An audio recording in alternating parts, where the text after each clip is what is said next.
జ్యోతి, ఏం జరిగింది? బావా, మా ఆయన నన్ను చంపబోతున్నాడు. ఏమండి, ఏం చేసిందని ఈ అమ్మాయిని చంపబోతున్నారు? ఏం చేసిందా? ఆ పాపిష్టిదాన్ని అడుగు. ఉద్యోగం చేయడానికి నేను దుబాయ్కి వెళితే ఇది బలి తగ్గించి ఒళ్ళు బలిసి ఓళ్ళ మీద పడి సంపాదించడం అలవాటు చేసుకుంది. లేదు బావా, చావునైనా చస్తాను గాని నిజాయితీ చంపుకుంటానా? నిప్పులా బతికేదాన్ని నీటి తప్పుతానా? ఏంటే సీతమ్మ తల్లికి వారసులాగా మాట్లాడుతున్నావు? నీ నిజాయితీ ఏంటో ఈ ఊళ్ళో ప్రతి ఒక్కరి చేత చెప్పిస్తాను. చెప్పించండి అత్తయ్య. నిజంగా నేను చెడిపోయిన దాన్ని అయితే ఆయన నన్ను చంపక్కర్లేదు. నా ఒంటి మీద నేను కిరసనాయిలు పోసుకొని తగలబడి చచ్చిపోతాను. నువ్వు ఊరుకోమా, వీళ్ళ మాటలకేంటి? చూడరాం బాబు, ఏడాది నుండి దుబాయ్ నుంచి ఈయన డబ్బు పంపకపోయినా ఆ అమ్మాయి ఎంత నీతిగా బతికిందో ఆ ఊరి పెద్ద నాకు తెలుసు. ఏంటయ్యా దాని గురించి నువ్వు తెలుసుకున్న నీతి? ఏడాది నుంచి నా కొడుకు డబ్బు పంపకపోతే మెళ్ళ గొలుసు చెవులు కారింగులు ఎవడి పక్కన పడుకొని సంపాదించిందో చెప్పు. అతను గారు, నేను చెప్తాను.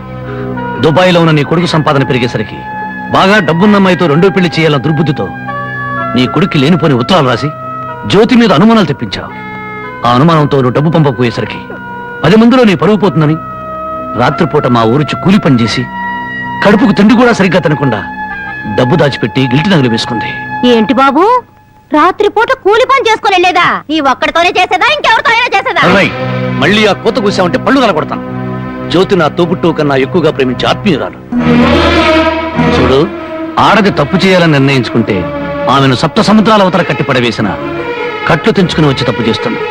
కానీ ఇతనే నా భర్తని నమ్మిన ఆడది ఎంతటి మహారాజు వచ్చినా సరే కన్నెత్తు కూడా చూడదు. తను కట్టెల్లో కాలిపోయేంత వరకు భర్త అడుగుజాడల్లో నడవాలని చూస్తుంది. తన భర్త ఊళ్ళో ఉంటే అతనితో కాపురం చేస్తుంది. అతను ఊరు వదిలి వెళితే అతని జ్ఞాపకాలతో కాపురం చేస్తుంది. అదేరా భార్య అంటే. ఒరేయ్, అమ్మ చెప్పింది అబ్బ చెప్పాడని పెళ్ళాం మీద అనుమానం పడ్డం కాదురా. నువ్వు చస్తే నీ తల్లి, తండ్రి, అక్క, అన్న అనే శవం మీద పడి ఒకే ఒక రోజు ఏడ్చి కర్మకాండలు తిరగానే ఎవరి దారిని వాళ్ళు వెళ్ళిపోతారు. కానీ మొగుడు చనిపోయిన నిమిషం నుండి అన్ని సుఖాలను తన భర్త శవంతో పాటు పూడ్చిపెట్టి తను గట్టిగా మారే వరకు భర్తనే తలుచుకుంటూ ఉండే ఒకే ఒక జీవిరా భార్య అంటే. మగాళ్ళకు మనసు మారుతుంది గాని ఆడవాళ్ళకు కాదురా. భార్య గుడ్డిపోతురాలని చెప్పి ఎందరో మగాళ్ళు రెండో పెళ్లి చేసుకుంటున్నారు. కానీ ఈ భార్య అయినా మొగుడు బిడ్డను పుట్టించలేకపోయాడని చెప్పి రెండో పెళ్లి చేసుకోవడం ఎక్కడైనా విన్నావంటరా? అదేరా భార్య అంటే.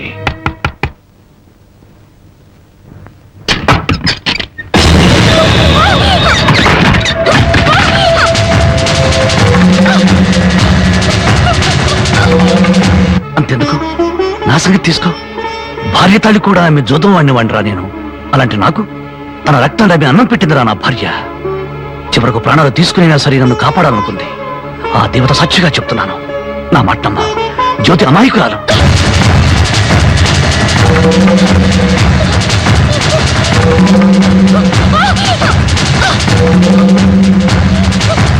నన్ను క్షమించండి.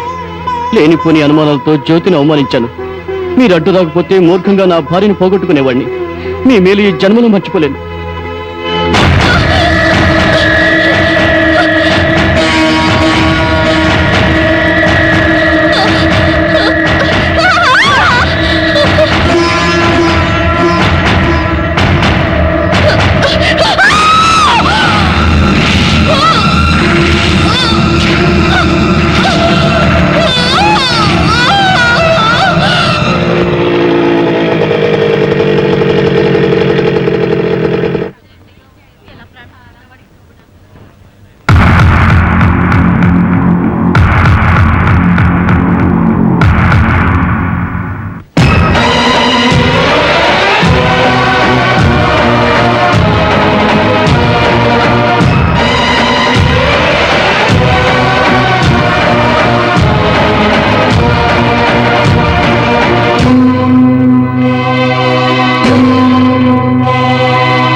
జానకి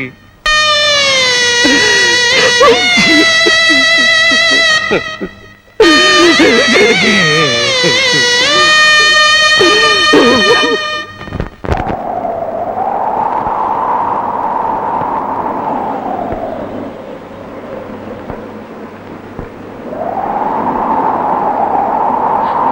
కంటి వెలుగు దూరం అయిపోయింది. నా కష్టాల్లో, సుఖాల్లో, బాధల్లో, బాధ్యతల్లో నాకు తోడుగా నిలబడి నన్ను మనిషిగా నిలబెట్టిన దేవత అందరంతా ఎత్తుకెదిగిపోయింది. అందుకోలేనంత దూరం చేరుకుంది. ఆమె చివరి మాటకు, చివరి చూపు కూడా నోచుకోలేని దురదృష్టవంతుడయ్యాను. ఇప్పుడు చెప్పు, గృహలక్ష్మిలా నా గడపలో అడుగుపెట్టిన నా ప్రాణ ఇల్లాల్ని నేను చంపుకుంటానా? నా జీవితంలో చీకటిని చంపి వెలుగును పంచిన నా ప్రాణదీపాన్ని నేనే ఆర్పేసుకుంటానా? మీ నాన్న కోట్ల ఆస్తి ఆశ చూపించరా? నా భర్తే నా దైవం, నా భర్తే నా ప్రాణమును నన్నే అంటి పెట్టుకుని నేను పోసే గంజి నీళ్లే పంచపక్ష ప్రమాణాలుగా భావించిన మీ అక్కను నేను చంపుకుంటానా? మరి మా నాన్న అలా చెప్పాడే. మీ నాన్న పశువు పారాయణతో కూతుర్ని అత్తవారింటికి పంపించాల్సిన మీ నాన్న పాడి మీద పడుకోబెట్టిన కూతురి శవాన్ని చూడడానికి కూడా రాలేదు. పట్టుదల పంతాలతో కూతుర్ని సాధించాలనుకున్నాడే గాని కట్టుకున్న వాడి చేత కురివి పెట్టించుకుని తన ప్రేమను నిరూపించుకున్న సగటు ఇల్లాలి పౌరుషాన్ని మర్చిపోయిన దుర్మార్గుడి మీ నాన్న.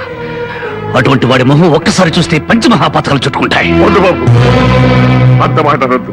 నువ్వెందుకు వచ్చావు? క్షమించు బాబు. నా కూతురు నీతో కాపురం చేస్తూ ఆత్మహత్య చేసుకోవాలని ప్రయత్నించిందని తెలుసుకున్నాను.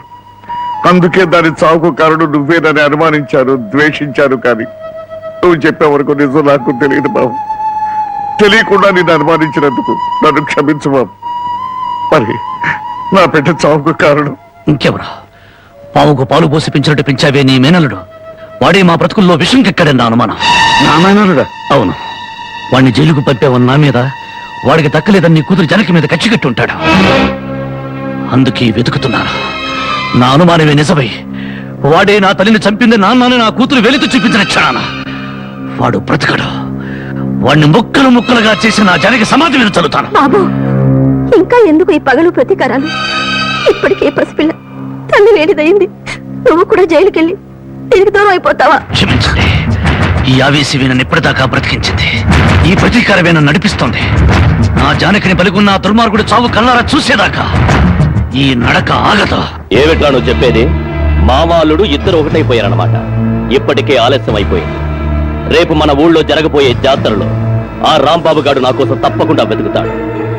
అక్కడ జాతరలోని అమ్మోరికి బలిచ్చేది మేకల్ని, పోతుల్ని కాదు, ఆ రాంబాబు గాడిని, వాడి కూతుర్ని.